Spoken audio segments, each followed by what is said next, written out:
Hello everyone. So friends, welcome to Takshashila learning. So आज day 5 है हमारे इस मिशन एसबीआई पीओ 2020 के last 10 days crash course series का। और आज हम डिस्कस करेंगे रीजनिंग एबिलिटी के दो इंपॉर्टेंट टॉपिक्स, एक ब्लड रिलेशन और दूसरा इनइक्वालिटी पर बेस्ड क्वेश्चंस को। और जैसे मैंने बताया, जितने भी अभी तक हम वीडियोस आपके साथ लेके आए हैं, अभी तक 4 वीडियोस ऑलरेडी हम कवर कर चुके हैं। वो सारे के सारे क्वेश्चंस जो है वो एग्जाम में आए हुए हैं, खासकर पीओ 2019 के प्री एग्जाम में, क्योंकि हम देखिए उसी को फोकस करते हुए ये सीरीज आपके लिए लेके आए हैं। तो इसलिए आपको इन वीडियोस को पूरा देखना है। और आने वाले देखिए 5 वीडियोस और भी अभी आपके साथ मैं रोज एक एक करके लेके आ रहा हूँ। तो उसके लिए आप हमारे इस यूट्यूब चैनल को सब्सक्राइब भी कर ले और नोटिफिकेशन बेल भी अगर प्रेस कर देंगे तो आपके पास अपडेट भी आ जाएगा जैसे हमारी वीडियो आती है। इसके अलावा भी देखिए, आप अगर एसएससी की प्रिपरेशन कर रहे हैं तो उनकी भी वीडियोज यहाँ पे आपको काफी सारी मिलेंगी। देन हम डेली बेसिस पर आपके साथ करंट अफेयर का अपडेट भी लेके आते हैं ताकि आप अपडेटेड रहे, क्योंकि आपको पता है खासकर जो मेंस का एग्जाम होता है, क्योंकि आपको मैंने हमेशा कहा कि आप जब भी प्रिपरेशन करें तो सिर्फ प्री एग्जाम की ना करें, फिर क्लियर होगा तो फिर आप मेंस की करें, क्योंकि उसमें आपको ज्यादा गैप नहीं मिलता, आपको 15 एक दिन का ही मिलता है। तो इसलिए आप मेंस को भी टारगेट लेके चले। और इसीलिए उसमें आपको पता है करंट अफेयर के क्वेश्चंस काफी सारे आते हैं जनरल अवेयरनेस के सेक्शन में, तो इसीलिए हम वो अपडेट भी आपके लिए करंट अफेयर का डेली बेसिस पर लेके आता है, उन्हें भी जरूर देखें। तो चलिए स्टार्ट करते हैं फिर। सबसे पहले आप इसे नोट डाउन कर लें, इसका स्क्रीनशॉट ले लें, फिर डिस्कस करते हैं क्वेश्चंस को। सो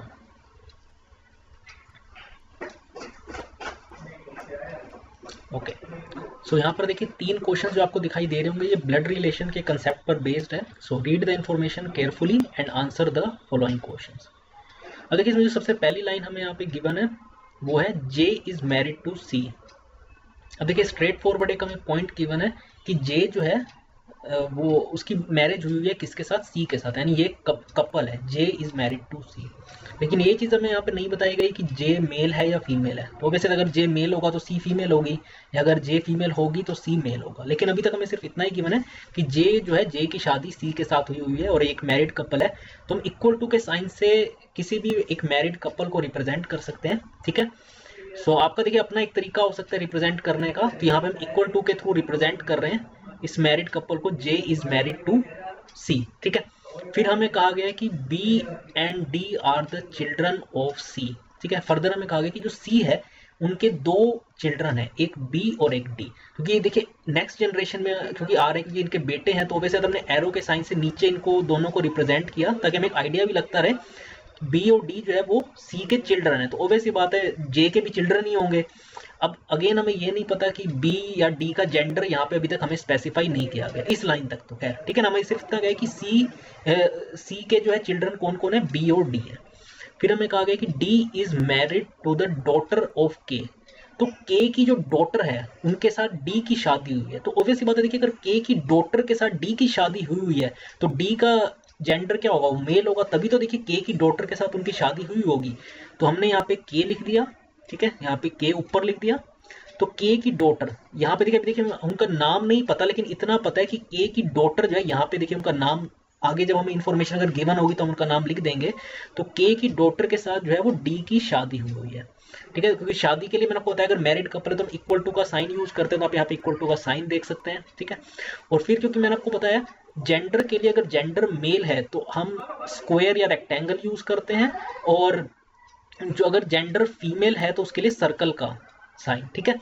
तो अब यहाँ पे आपको दिखाई दे रहा होगा कि मैंने बताया डी का जेंडर अब हमें यहाँ से पता चल गया, क्योंकि डी की जो मैरिज है वो के की डॉटर के साथ हुई है। तो वैसे पता डी मेल होगा तभी तो के की डॉटर के साथ उनकी मैरिज हुई होगी, ठीक है। तो हमने यहाँ पे डी का एक स्क्वायर साथ सर्कल बना लिया, यानी डी का जेंडर क्या है, वो एक मेल है, ठीक है। बी का अभी भी हमें नहीं पता। फिर हमें कहा कि D is married to the daughter of K who is married to M. तो के की शादी किसके साथ हुई है, एम के साथ। तो इक्वल टू का साइन यहाँ पे आप देख सकते हैं। तो के की मैरिज किसके साथ हुई है, एम के साथ, ठीक है। ओके, अब देखिए हमें फिर एक चीज, अभी तक देखो हमें के का जेंडर नहीं पता था, हमें इतना पता था कि के की डॉटर के साथ डी की शादी हुई है। तो वैसे अगर के की डॉटर के साथ हुई है तो डी जो है वो मेल होगा। फिर हमें कहा गया कि के जो है वो मदर है किनकी, आर की, जो कि हस्बैंड है एन के, ठीक है। अब के बारे में हमें जेंडर पता चल गया कि के मदर है, अभी तक हमें नहीं पता था, लेकिन अब यहाँ इस लाइन से हमें पता चल गया के जो है वो मदर है आर की, जो कि हस्बैंड है एन के। तो यानी आर जो है वो कौन है, मेल है। और सबसे तो के मदर है, तो इसका मतलब हमने इस सर्कल बना दिया, इसका मतलब के का जेंडर क्या है, वो फीमेल है। अगर के फीमेल है तो ऑब्वियसली बात है एम क्या होंगे, मेल होंगे, उनका जेंडर मेल होगा, ठीक है ना। तो अब हमें यहाँ से के का पता चल गया, जेंडर एम का पता चल गया, ठीक है।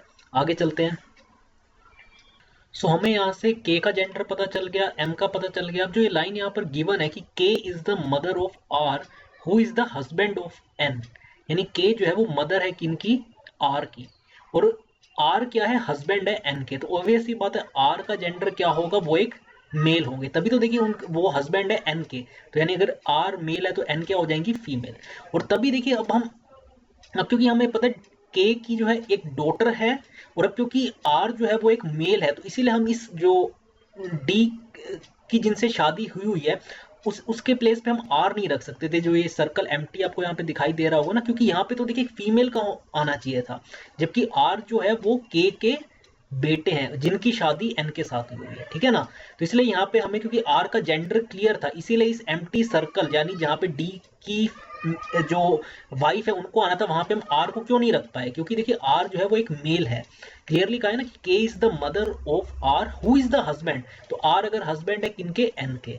फिर हमें कहा गया है, आगे चलते हैं कि H is the grandson of C and K, H जो है वो ग्रैंडसन है किनके, सी और के। तो ऑब्वियस सी बात है अब ग्रैंडसन है सी और के, तो ऑब्वियस सी बात है हमें डी के नीचे ही इसको एच को रखना पड़ेगा, क्योंकि देखिए सी के भी और के भी, ठीक है ना। तो इसका मतलब एक तरफ से देखो, मैं अगर हिंदी में बताऊं तो एक के हो जाएंगे, जैसे आपको पता होगा एक फादर के साइड रिलेशंस होते हैं, एक मदर के साइड। जैसे आपके फादर के जो फादर है वो आपके क्या लगते हैं, ग्रैंड फादर। वैसे अगर इंग्लिश में हम उसे पैटर्नल ग्रैंडफादर कह देते हैं, और मदर के साइड के आपके मदर के फादर वैसे आपके नाना लगते हैं, हिंदी में हम बोलते हैं, वैसे इंग्लिश में आप उसको मैटरनल ग्रैंडफादर कहते हैं, ठीक है ना। तो इसी तरीके से यहाँ पे क्योंकि एच जो है वो ग्रैंडसन है किनके, सी और के दोनों के, तो ऑब्वियस ही बात है उनको डी का ही नीचे आना पड़ेगा, डी के ही बेटे या बेटी है, वो अभी तक हमें क्लियर नहीं है, ठीक है। तो एक के देखिए सी के तो वो लग जाएंगे यहाँ पे, सी के तो लग जाएंगे ग्रैंडसन पैटर्नल साइड के, ठीक है ना, और के लग जाएंगे मैटरनल ग्रैंडसन, ठीक है ना। अभी तो खैर अभी तक जेंडर नहीं क्लियर है, लेकिन आगे क्लियर हो जाएगा मोस्ट प्रोबेबली, ठीक है। फिर हमें कहा गया कि L is the daughter of N, L जो है वो डॉटर है एन की, ठीक है, यहाँ पे आ जाएगा एल, और क्योंकि एल डॉटर है तो एल का जेंडर भी क्लियर हो गया, इसलिए हमने सर्कल यहाँ पे बना दिया इसके चारों। फिर लिखा है कि V is the only sibling of H, sibling मतलब भाई बहन को हम कहते हैं, वो कुछ भी हो सकते हैं, तो वी जो है सिर्फ अकेला इनकी भाई या बहन है एच की, यानी डी के दो ही बेटा या बेटी है, ठीक है ना, इसके अलावा कोई तीसरा नहीं है। और फिर अब कहा गया कि डी, अब देखो यहाँ से इनके जेंडर वी और एच के क्लियर हो जाएंगे, आप इसे ध्यान से पढ़ें कि D has only one daughter. अब देखो अगर डी की सिर्फ एक डॉटर है, ठीक है, डी की अगर सिर्फ एक डॉटर है, तो ऑब्वियस ही बात है अगर एक डॉटर है तो दूसरे क्या होंगे, एक सन होंगे, ठीक है ना, डी के। तो यहाँ से वी का जेंडर हो गया, वी एक फीमेल होगी और एच जो है वो मेल हो गए, ये क्लियर हो गया ना। क्योंकि यहाँ पे देखो मैं एच का ये भी गिवन था ना, एच जो है वो ग्रैंडसन है, ग्रैंडसन का मतलब है एच तो है जो मेल है, और वी ऑब्वियस बात है फिर फीमेल हो जाएंगी, क्योंकि टोटल दो ही इनके सिबलिंग है, या टोटल दो ही डी के बेटा बेटी है। अगर एच ग्रैंडसन है तो ऑब्वियस बात है एक को अगर डॉटर होना है तो वो एन वी ही होंगी, ठीक है। तो यहाँ से आप देख सकते हैं हमें जे सी का जेंडर नहीं पता यहाँ पे, ठीक है ना, बाकी सबका बी का भी नहीं पता, बाकी सबका जेंडर हमें ऑलमोस्ट यहाँ से क्लियर हो गया इस इंफॉर्मेशन से, ठीक है। तो हम इस पोजीशन में कि हम मोस्टली क्वेश्चंस को सॉल्व कर ही लेंगे, खैर जितनी हमें इंफॉर्मेशन गिवन थी हमने उसको ड्रॉ कर लिया। तो मैं आपको एक बार दोबारा बता दूं कि अगर मैरिड कपल है तो आप इक्वल टू के साइन से उसे रिप्रेजेंट करते हैं, जेंडर के लिए अगर मेल है तो स्क्वायर या रेक्टेंगल, और फीमेल के लिए गोल सर्कल, ठीक है। बाकी सब तो आपको क्लियर हो ही गया होगा। चलिए क्वेश्चंस को डिस्कस कर लेते हैं फिर। अब देखो स्ट्रेट फॉरवर्ड क्वेश्चन है कि how is D related to K, D का के साथ क्या रिलेशन है।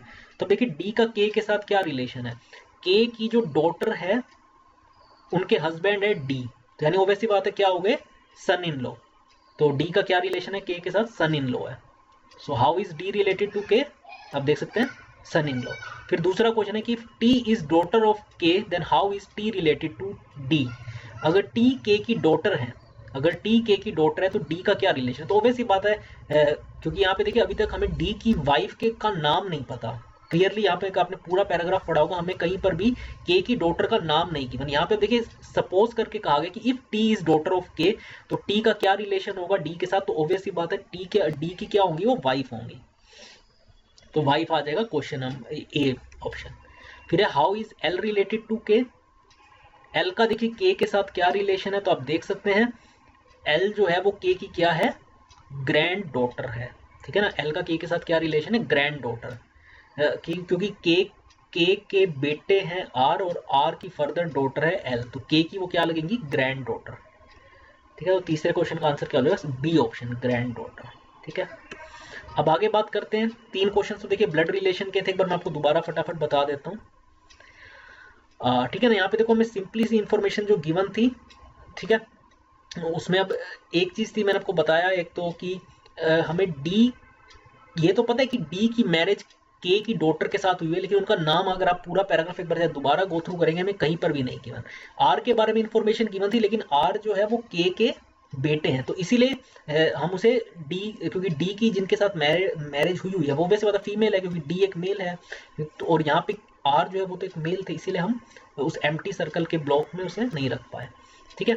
और फर्दर आर की वाइफ है एन, और एन इनकी एक डॉटर है जिसका नाम है एल, ठीक है। एच के बारे में भी हमें इंफॉर्मेशन गिवन थी कि एच जो है वो ग्रैंड सन है, यानी इनका जेंडर भी क्लियर है, H is the grandson of C and के।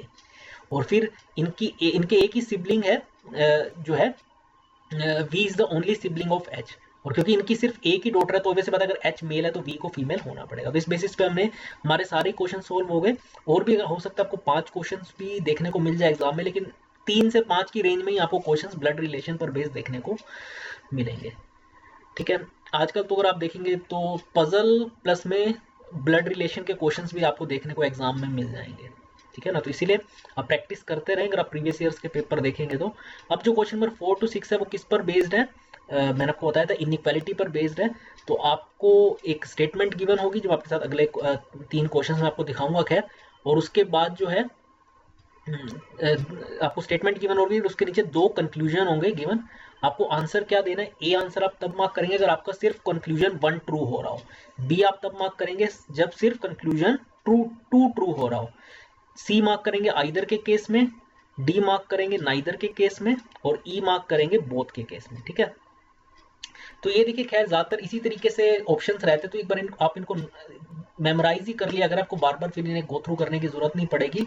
तो ए मार्क करेंगे जब सिर्फ फर्स्ट ट्रू है, बी मार्क करेंगे जब सेकंड ट्रू है सिर्फ, सी आइदर के केस में, डी नाइदर के केस में, और ई बोथ के केस में। एक बार फिर भी एग्जाम में देख लिया करें, कई बार ये क्या करते हैं थोड़ा सा स्टूडेंट्स को कंफ्यूज करने के लिए इनको ऊपर नीचे कर देते हैं, यानी ए तब मार्क करेंगे जब सिर्फ कंक्लूजन 2 ट्रू हो रहा हो, और बी के केस में 1 को कर देंगे। तो आपको ये नहीं कि एक बार आप देखे बिना एक बार जरूर देखा करें, और उसके बाद फिर आगे आपको बार बार देखने की जरूरत नहीं पड़ेगी, ठीक है। तो सी आइदर के केस में, डी नाइदर के केस में, और ई बोथ के केस में, ठीक है। देखो स्टेटमेंट्स गिवन है, क्वेश्चन नंबर 4, क्वेश्चन नंबर 5 आपको दिखाई दे रहा होगा। तो मैंने आपको देखिए इसमें बताया है, अगर आप हमारी पहले की इनइक्वालिटी की वीडियोस को देखेंगे तो हम प्रायोरिटी सबसे ज्यादा देते हैं ग्रेटर देन और लेस देन के सिंबल को, उसके बाद greater than equal to, less than equal to के सिंबल को, और आखिरी में इक्वल टू के सिंबल को। तो यानी अगर आपको गिवन है A is greater than equal to B is greater than C, तो ए और सी के बीच में रिलेशन क्या हुआ, क्योंकि मैंने आपको बताया आपको ए और बी के बीच में ग्रेटर देन इक्वल टू का साइन दिखाई दे रहा है, और बी और सी के बीच में ग्रेटर का, तो मैंने आपको बताया हम किसको प्रायोरिटी देते हैं, ग्रेटर देन के सिंबल को। तो ए और सी के बीच में क्या रिलेशन आएगा, ए इज ग्रेटर देन सी, ठीक है ना। तो यहाँ पे देखिए ये आप यहाँ पे आपको ये कोमा का साइन भी दिखाई दे रहा होगा, इस कोमा से इनको सेपरेट किया हुआ इन रिलेशंस को। अब आपको सबसे पहला जो कंक्लूजन गिवन है वो है x is greater then k, ये आपको दिखाई दे रहा होगा पहला कंक्लूजन कि x is greater then k। आपको चेक करना है कि ट्रू है या नहीं, x is greater then k। अब सबसे पहले देखिए हम x देखेंगे यहाँ पे है, ठीक है, x आपको यहाँ पे दिखाई दे रहा होगा, और k कहाँ पे है, यहाँ पे। अब एक ऑब्वियस सी बात है, ये दोनों कोमा से सेपरेटेड है, तो इनमें आपस में कोई, इन दोनों इनइक्वालिटीज में कोई रिलेशन नहीं है, लेकिन कोई ना कोई आपको यहाँ पे कॉमन एलिमेंट या कॉमन वर्ड दिखाई देगा। जैसे यहाँ पे मैं देख लेता हूँ ये L, ठीक है ना, यहाँ पे भी L प्रेजेंट है और L यहाँ पे भी प्रेजेंट है, और इस L से ही जो है आप इनको कनेक्ट करेंगे, और तो ही आप x और k के बीच में रिलेशन को फाइंड आउट कर सकते हैं, क्योंकि यहाँ पे L अगर आपको दोनों ही स्टेटमेंट्स में जो कोमा से सेपरेटेड है कॉमन दिखाई दे रहा होगा। तो सबसे पहले देखिए x जो है वो m से तो ग्रेटर है लेकिन आई से ग्रेटर देन इक्वल टू का साइन है।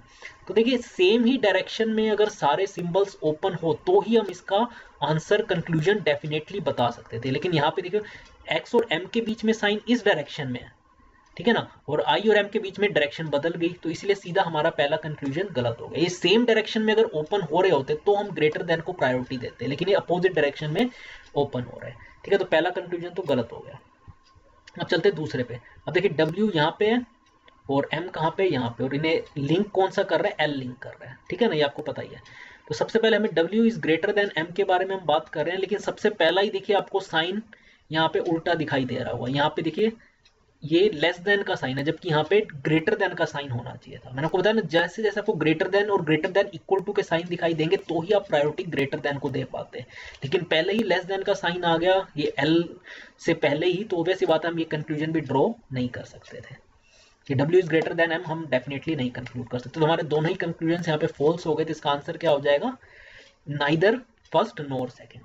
अब पांचवे पे चलते हैं, यहाँ पे कोमा ये रहा, हमें कंक्लूजन कौन कौन से है, Y और Z, ठीक है, यहाँ पे है सबसे Z, यहाँ पे है Y, और इनके बीच में कनेक्टिंग कौन सा है, A कनेक्टिंग है, ठीक है, ये रहा A, यहाँ पे भी ये आपको दिखाई दे रहा हो, यहाँ पे भी है। तो हमें बताना है कि क्या Z मतलब basically Y is greater than Z, ठीक है।